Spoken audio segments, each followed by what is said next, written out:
Hi everyone, I'm Susan Birch and welcome back to episode 2 of my health journey with Leigh-Anne Sharland. Leigh-Anne is sharing her journey of epilepsy and liver cancer with us, and we're just talking about how life's been going for her and what she's been doing to support her health. So thanks, Leigh-Anne. Great to see you again. Yes, this is take 2 of this episode because yesterday my mouth and my words weren't matching each other. It was funny. I have just come from the doctors where I had my income protection insurance form completed by him. And I'm just going to share how confronting that is. Having in writing the uncertainty of the next few months of your life, and like speaking to a very kind-hearted doctor, but even recalling how it started and where it's gone. And by the end of the half-an-hour session, I was so completely spent. I was absolutely exhausted, which is one of the things that's come out of this, is that intense concentration or focus is absolutely exhausting. I then went and was extremely naughty and had a tiny little piece of lemon slice to give me some sugar, because I just was feeling so sad and exhausted. And my husband was quite emotional. So, it might have even helped him having a little bit of cake to calm down those feelings, because even though I have got early stage liver cancer, and even though they're only going to remove 15% of my liver, and even though I can take epilepsy medication and my body can get used to it, doesn't change the fact that I'm sick. And I've been sick for 5 months, and it's hard.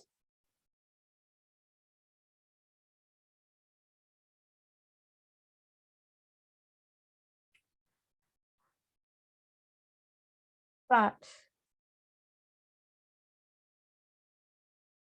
I can feel sad for a little bit, but I don't need to sit in sadness. And I think about all the things I can do. I can take my cod-liver-oil in the morning and follow it with my salty adrenal drink. And I can concentrate on my protein. And I can take my magnesium tablets that actually can be absorbed by my body, which I really think you should ask Susan about. And there are so many things that I can do, and I will be okay. But it's okay to admit that I'm really scared. And it's hard on my family.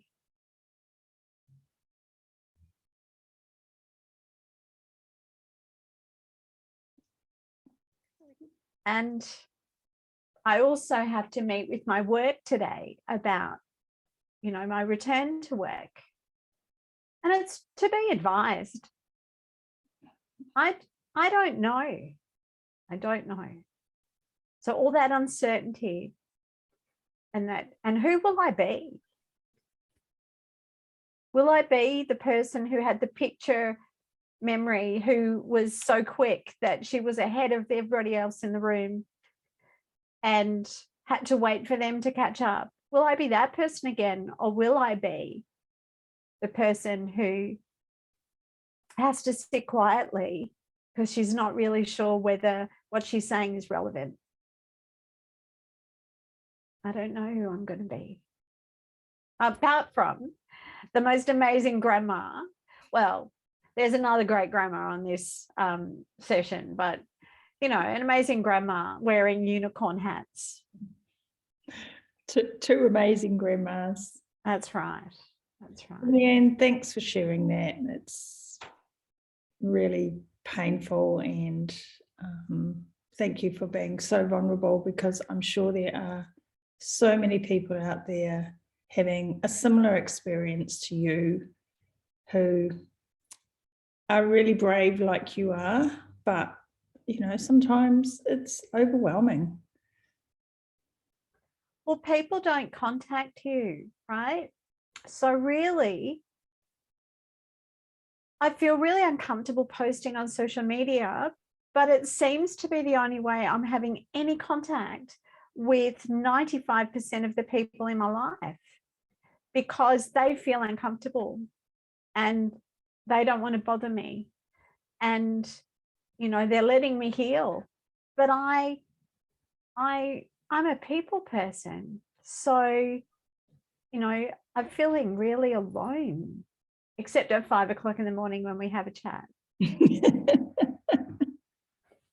Yeah, absolutely.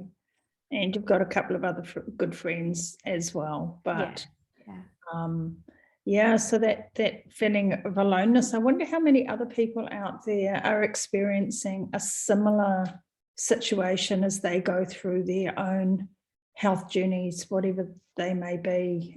You know, I wonder how many people are feeling abandoned and alone. And what do you think that is? Do you think it's because people don't want to bother you or worry you, or?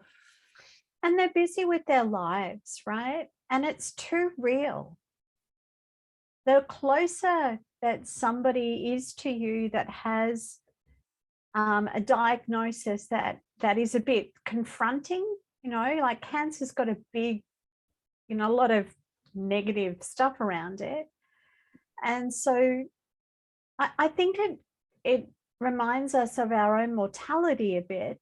And and we get a bit scared about it.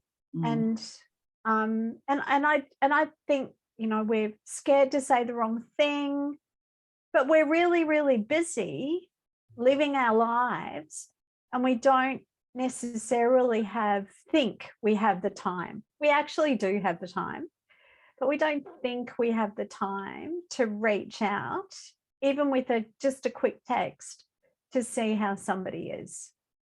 And we, you know, I'm sure that there's a communication grapevine going on at my old work, or at my work. It's not old, I still work there, but I'm sure that there's some communication going through, but I'm not in it. Right? And do you think there's a way people could ask? You know, I know I would find it very difficult to reach out and say, hey, I really need some support right now. You know, is there something about, what is there about us that we don't want to ask for help when we need help? Or, well, I'm embarrassed, so I really need my floors washed. I really, really need my floors washed. But I'm embarrassed. I'm actually embarrassed about people coming to my house because I need my floors washed. So, but we're so, you know, we've got certain people that we let in and certain people that we don't. And I think it's about that self-awareness. Is like, you know, imagine that there's an invisible wall between you and the outside world. And some people you will let see in that wall, and other people you'll have blindfolded. And there'll be some people who'll be able to get through the gaps in the wall, and other people won't. And I think that, again, from a patient or a person who's feeling alone point of view, I think I have to be the one who remembers to reach out because I've got the ability to reach out through the wall. And so if I tell people that I need help, that I need support, that I need a laugh, but also if we remember that you know, even walk a mile in someone else's shoes and go, well, how would I feel?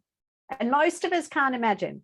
I have spent 30 years between illness, and the last time illness was giving birth. So I haven't, you know, had true empathy. I haven't had adult empathy, but I've cared for people, and I reach out and make sure that people are okay. I'm a great supporter, but you know, it's something for us to really think about in during the health journey. How can we imagine someone else's experience, and how can we support in that loving, functional way that may be needed? I think that can go even when people aren't going through poor health as well. You know, I think it's really important to just remember to reach out to our friends and touch base with them and just check in and see how they're going. And it's also important, perhaps when we need some help, to reach out to them and touch base and check in as well. Yeah.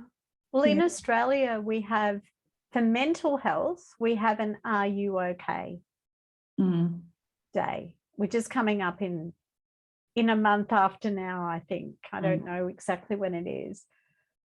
And I've suffered from childhood trauma and adult trauma for most of my life. And I've had mental health issues. And sometimes the Are You Okay day feels like a procedure. But then there are other times when I'm really proud of the fact that we're now talking about it, mental health. But now that I've discovered that there's a health beyond mental, which is called physical health, which affects the mental health, and definitely affects our life longevity. You know, I think that we need to consider that. Guys, if I'm not making sense, or my sentences aren't completing, or I'm scattered, it is my exhaustion.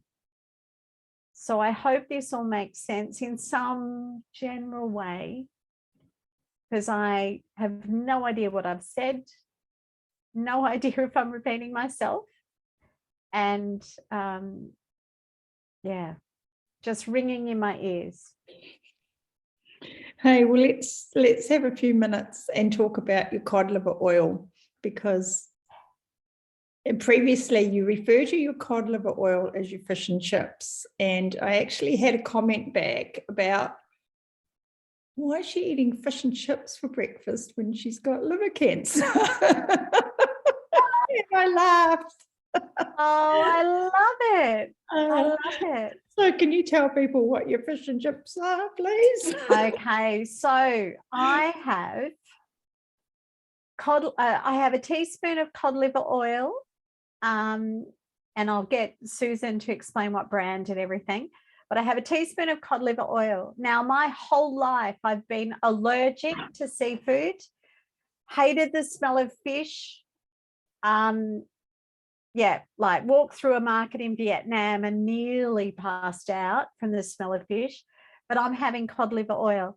Then after that, I'm having a cocktail of vitamin C, cream of tartar, and rock salt, so fish, cod liver oil, and then cocktail is my chips. So I have that first thing in the morning, and then I have my medication, and then I have something to eat so that I don't taste anything I've had first. What a And great that's my routine. So I am not eating fish and chips. I would never eat fish and chips. Maybe a chip, but not fish. So maybe I should explain about the cod-liver-oil and the adrenal cocktail. So I think, as people will have gathered, from today and from our first episode, you're under a huge amount of stress, Leigh-Anne. I think that's, a pretty fair comment. And you have been for a long time, and you've always coped really well with it. But then, with COVID, and then the pressure on work really came on. And anytime we're under stress, the nutrients in our body get really depleted. And some of the nutrients that get depleted are copper and vitamin A. And we hear a lot out there at the moment, with COVID, take vitamin D, take zinc. And unfortunately, when we take those things, we start blocking our vitamin A absorption, our retinol absorption, and we start blocking zinc, competes with copper. So we start blocking copper. And those are really important for enabling our cells to make energy so that our cells can thrive rather than get sick and die. And so every chronic disease, although they're all different, the ultimate problem is that the cells cannot make energy properly to perform that cellular function properly. So what we're doing with you is we're really gently trying to use real food sources of these vitamins and minerals. So cod-liver-oil, you can use cod-liver-oil, or you can use take liver or liver supplements, desiccated liver supplements, but they are as close as we can get to real food without actually eating liver, which, you may not want to do. And so they're providing us really good sources of EPA, DHA, and natural sources of vitamin D and vitamin A in the right combinations. And then the adrenal cocktail, so you use what's called real food vitamin C. So we've talked before about ascorbic acid is not vitamin C. It's part of a vitamin C molecule, but it's missing a whole lot of the tyrosine molecules and the copper and the other internal parts of it that are really important for health. So we use a real food vitamin C powder. I think it's called Synergy Radiance. And so you mix that, and then you use your cream of tartar and your rock salt as your electrolytes. So that's what you're doing to start to restore and give your adrenal glands the nutrients that they need, because you're under so much stress at the moment. And then the other thing that I'm taking is the magnesium. Yeah, and that's but the really important thing for us to be aware of is, I thought I was doing the right thing when I popped down to the local chemist and bought magnesium. So magnesium was one of the things that I was taking straight away. Actually, I think I'd had some in the cupboard that I wasn't taking, but I was ready to take, one day. But so if you have any in the cupboard, maybe you should be taking it. But the interesting thing, Susan, was what you explained to me about with the magnesium, why what I was taking when I did start taking it wasn't helping me. And there are many forms of magnesium out there, and most of them, or a lot of them, are not bioavailable to our cells to use. So we're taking them, and they talk about when you take supplements, it's expensive pee. And some of those forms of magnesium definitely are just expensive pee. So magnesium glycinate is a very bioabsorbable magnesium that most people can use. And it's a great magnesium for helping to calm you down. So it's a really good one to take before bed, and has that bioavailability. Another good form of magnesium is magnesium magnesium malate, and that is a more energizing magnesium. And quite often I'll get people to use magnesium malate in the morning because they want to have that energy during the day, and then use magnesium glycinate at night. But our adrenal, we have a system in our body called the magnesium burn rate. So whenever we're under a lot of stress and we've got producing a lot of cortisol and a lot of those fight and flight hormones, and we're in that what we call the sympathetic system, which you're in at the moment for obvious reasons, we burn through magnesium really fast.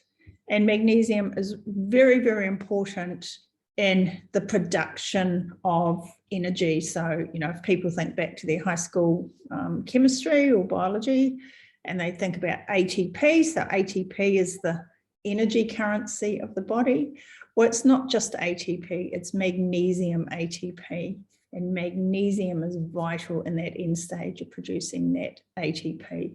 So we really want to get your stores of magnesium back up and resurrected so that you can go on and use it for other things other than just churning through it when you're under all the stress. And I've got used to taking it. I've gradually increased my dosage, and I've just increased it again today so that I'm getting prepared for surgery in a week's time. And I don't know whether that week is going to go fast or slow. I was sitting this morning on my couch thinking, I was so exhausted yesterday that I thought I can't organize to do anything else, right? I can't. And then I thought, I'm in a pop choir, and we're singing at a like a marathon-y event on Sunday. And I thought about it, and I've decided I am going to go. I've got a warm coat, a beanie, gloves, a scarf, an umbrella, snow boots. I've got plenty to be warm. I could stop singing at any point if my throat gets strained. But what I can't do is have the memory of having been there if I don't go. Mm-hmm. So I've decided that rather than regret or feel sorry for myself about what I can't do, I'm going to do that and celebrate it immensely and enjoy it, because we'll be singing all kinds of songs. Imagine, walk 10,000 miles, having a great time. And I'll feel like I'm part of that community. So when I talk about the feeling of aloneness, this is one of those moments where I step forward and say, I'm here. I'm still here. I might be slow. I might have a walking stick. I may have moments of disassociation. I'm still here. Well, I hope you have a lot of fun on Sunday. I think we're due for another weekend of absolutely foul weather. So I hope you get some sunshine. You know what? I'm just going to be prepared. And you'll have your lovely home knitted. You've been knitting your beanies and your scarves. And I've nearly finished my blanket. So I've found a ball of wool that I really love, and I've made everything out of it. But that's okay. It's a very gorgeous colour. Yeah. Hey, thanks, Leigh-Anne, for sharing today. And we'll talk to you again soon and catch up on where you're at and what's happening and how you're coping, and get all your thoughts. All right. Well, thank you so much, Susan. And for everybody who's listening, thank you for your love that you're sending. And please give some of that love to yourselves. Look after you. Wonderful way to end. Thanks, Leigh-Anne.